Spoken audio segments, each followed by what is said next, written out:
IMF ने पाकिस्तान के लिए 1 अरब 29 करोड़ डॉलर की मंजूरी दे दी। पाकिस्तान के कर्ज प्रोग्राम का जायजा लेने के लिए वाशिंगटन में IMF एग्जीक्यूटिव बोर्ड का इजलास हुआ। बोर्ड ने पाकिस्तान के मौजूदा कर्ज प्रोग्राम की तीसरी किस्त की मद में 1 अरब 9 करोड़ डॉलर की मंजूरी दी। मौसमियाती तब्दीलियों के प्रोग्राम RSF के तहत 20 करोड़ डॉलर फंड भी मंजूर किया गया। 1 अरब 29 करोड़ डॉलर चंद घंटों बाद स्टेट बैंक मुंतकिल हो जाएंगे। पाकिस्तान ने 37 माह का मौजूदा कर्ज प्रोग्राम सितंबर 2024 में हासिल किया था।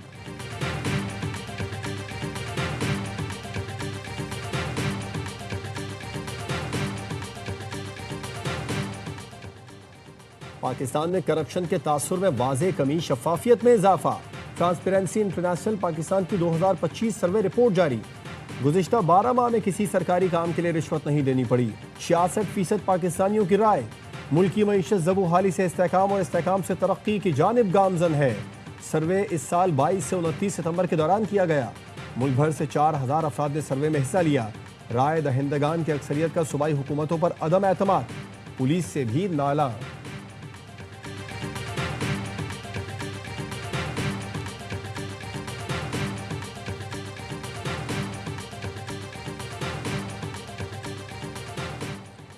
अवाम का एतमाद हमारी सबसे बड़ी ताकत है। फौज हमेशा इस एतमाद पर पूरा उतरेगी। Chief of defence forces field marshal Syed Asim Munir का तीनों मुसल्लह फ़ौज के अफसरान से खिताब। अफगान तालिबान रजीम को वाज़ेह पैगाम दिया, पाकिस्तान या फितना खवारिज में से किसी एक का इंतखाब करे, इसके अलावा कोई ऑप्शन नहीं। फील्ड मार्शल ने कहा, भारत किसी खुद फरेबी का शिकार न रहे। अगली बार पाकिस्तान का जवाब ज़्यादा शदीद और बर्क रफ्तार होगा। पाकिस्तान अमन पसंद मुल्क है, किसी को अपनी खुद मुख्तारी, सालमियत और आज़म को आजमाने की इजाज़त नहीं देंगे। ये जान ले, पाकिस्तान नाकाबिल तस्खीर है।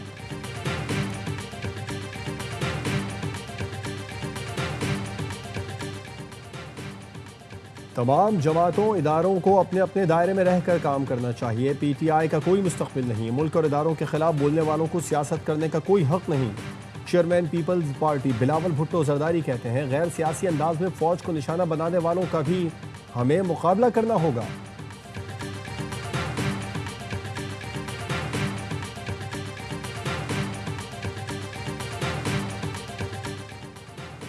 एक PTI अडयाला और एक PTI पाकिस्तान बनने जा रही है। तहरीक इंसाफ का अंजाम भी MQM जैसा नजर आ रहा है। सियासत करने वाला सियासी तौर पर जिंदा रहेगा। गालम गलोच वालों का अंजाम बानी MQM जैसा होगा। वज़ीर आज़म के मुशीर राना सनाउल्लाह की प्रोग्राम खबर में गुफ्तगू, कहा, बानी के खिलाफ गद्दारी के मुकदमे का इम्कान रद्द नहीं करता।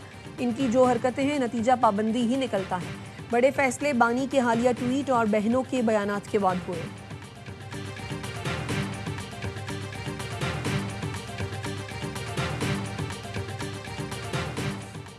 बानी PTI आज से -1 शुरू हो गए। प्रेस कॉन्फ्रेंस के बाद PTI को समझ आ चुकी है। बानी PTI बंद गली में चले गए। सेनेटर फैसल वाडा कहते हैं, 9 मई के भगोड़ों का केस मंतकी अंजाम तक पहुंचेगा। बानी से मुलाकात के लिए जाने वालों को पहले नाके पर इज्जत से रोक दिया जाएगा। बदमाशी, गुंडागर्दी, तोड़ फोड़ किसी का बाप नहीं कर सकता।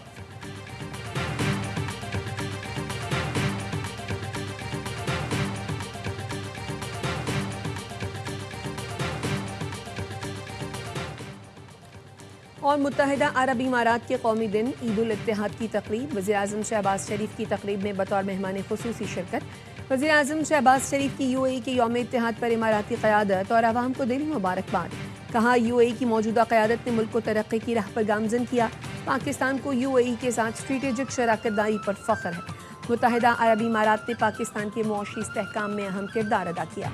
इनका जवाब पत्थर से नहीं देना। जो हो गया सो हो गया। जो कुछ लोग ऐसे हैं जो आग लगवाना चाहते हैं, वो चाहते हैं कि एक बड़ी पार्टी में और एक बहुत बड़े अहम इदारे में उसमें मिसअंडरस्टैंडिंग हो, ऐसा नहीं होना चाहिए।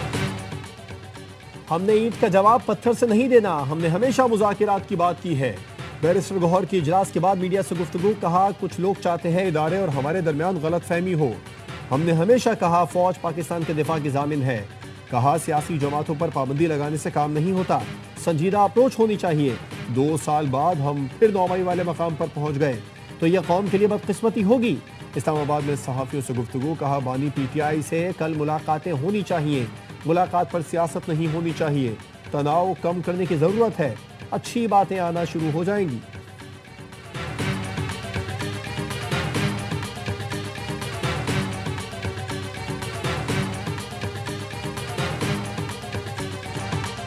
किसी जहनी मरीज से सिर्फ जहनी डॉक्टर ही मुज़ाकरात कर सकता है। आप मुल्की सालमियत के लिए खतरा हैं। आइन ऐसे शख्स को गद्दार कहता है। पंजाब की सीनियर वजीर मरियम औरंगजेब की प्रेस कॉन्फ्रेंस, कहा फील्ड मार्शल हमारे माथे का झूमर है, तुम उनके खिलाफ बकवास करते हो। अवाम को बानी पीटीआई की असलियत पता चल चुकी है। किसी के जहनी मर्ज की सजा मुल्क को नहीं दी जा सकती। वजीर मुमलिकत बराए दाखिला तलाल चौधरी कहते हैं, अब अडयाला के बाहर तमाशा लगाया तो बताएंगे कानून की अमलदारी कैसे होती है। इदारों के खिलाफ बदजबानी करने वालों की जबान खींच ली जाएगी। अब तक इसलिए बर्दाश्त किया गया कि शायद ये कुछ सीख लें, लेकिन लातों के भूत बातों से नहीं मानते। इंतशार हरगिज कबूल नहीं। पेशावर जलसे में साबित हो गया डीजी ISPR की सारी बातें दुरुस्त हैं।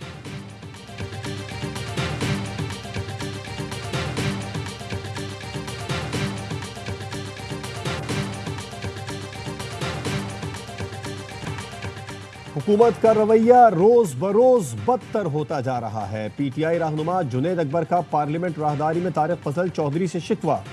वफाकी वजीर ने जवाब दिया, आप भी आपस में इजलास न करें, स्पीकर कौमी असम्बली से मिले।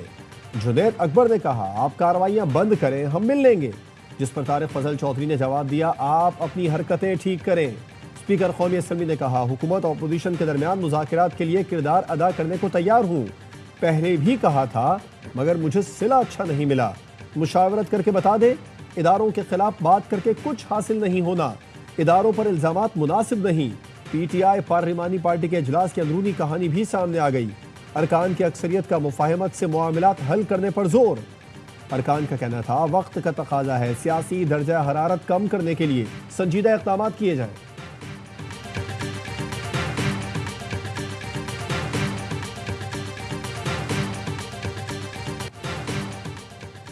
भगौड़े साबिक अफसर और यूट्यूबर आदिल राजा को एक और धचका। बरतानवी जज का आदिल राजा को ब्रिगेडियर रिटायर्ड राशिद नसीर से अवामी सतह पर माफी मांगने का हुक्म। माफी 28 दिन तक आदिल राजा के तमाम सोशल मीडिया अकाउंट्स पर मौजूद हो। आदिल राजा 14 दिन में 50,000 पाउंड जुर्माना अदा करें। अखराजात की मद में 2,60,000 पाउंड अदा करने का हुक्म। इजाफी अदालती अखराजात का तखमीना बाद में लगाया जाएगा, वो भी आदिल राजा को अदा करना होंगे। आदिल राजा अक्टूबर में हत्या की इज्जत का मुकदमा हार गया था। लंदन हाई कोर्ट जज ने फैसले के खिलाफ आदिल राजा की अपील भी मुस्तरद कर दी।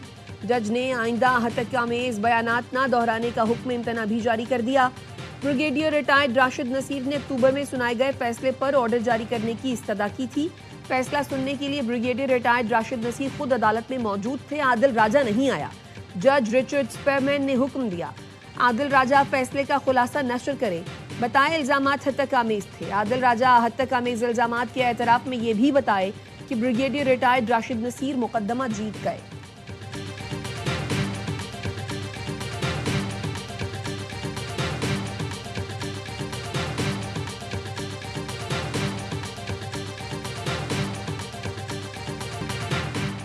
पंजाब ट्रांसपोर्ट एसोसिएशन और हुकूमत के कामयाब मुज़ाकरात के बाद नया तनाज़ा। मुज़ाकरात के बाद वज़ीर ट्रांसपोर्ट बिलाल अकबर ने प्रेस कॉन्फ्रेंस में ऐलान किया, कमर्शियल ट्रांसपोर्ट के लिए ट्रैफिक ऑर्डिनेंस 2025 पर फिलहाल अमल दरामद रोक दिया गया है। कुछ देर बाद ही मरियम औरंगजेब की तरदीद आ गई। कहा, ट्रैफिक ऑर्डिनेंस पर अमल दरामद रोकने का कोई हुक्म जारी नहीं हुआ। मरियम नवाज ने आज फिर कानून पर मौसर और सख्त अमल दरामद का हुक्म जारी किया। ट्रैफिक ऑर्डिनेंस पर अमल दरामद के लिए आगाही मुहिम तेज करने की हिदायत की। अवाम और उनके बच्चों की जान पर समझौता किया न करेंगे। पंजाब पब्लिक ट्रांसपोर्ट के मुख्तलिफ धड़ों ने ताहाल हड़ताल खत्म करने का ऐलान नहीं किया। रावलपिंडी की तंजीमों ने हड़ताल जारी रखने का ऐलान कर रखा है।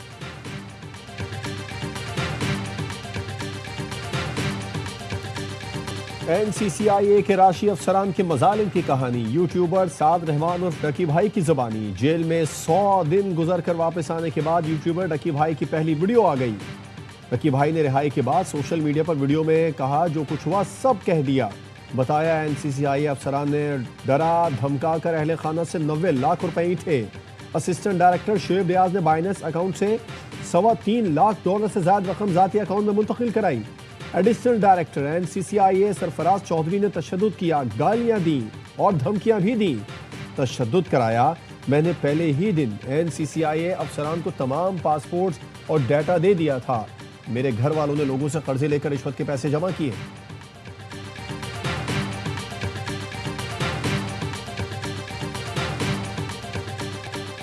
आईसीसी के भारतीय स्पॉन्सर के गबारे से हवा निकल गई। T20 वर्ल्ड कप 2026 से पहले आईसीसी को बड़ा धचका। जियो स्टार ने ब्रॉडकास्ट डील खत्म करने का मुतालबा कर दिया। भारतीय मीडिया के मुताबिक आईसीसी को इवेंट के लिए नए ब्रॉडकास्टर की तलाश है।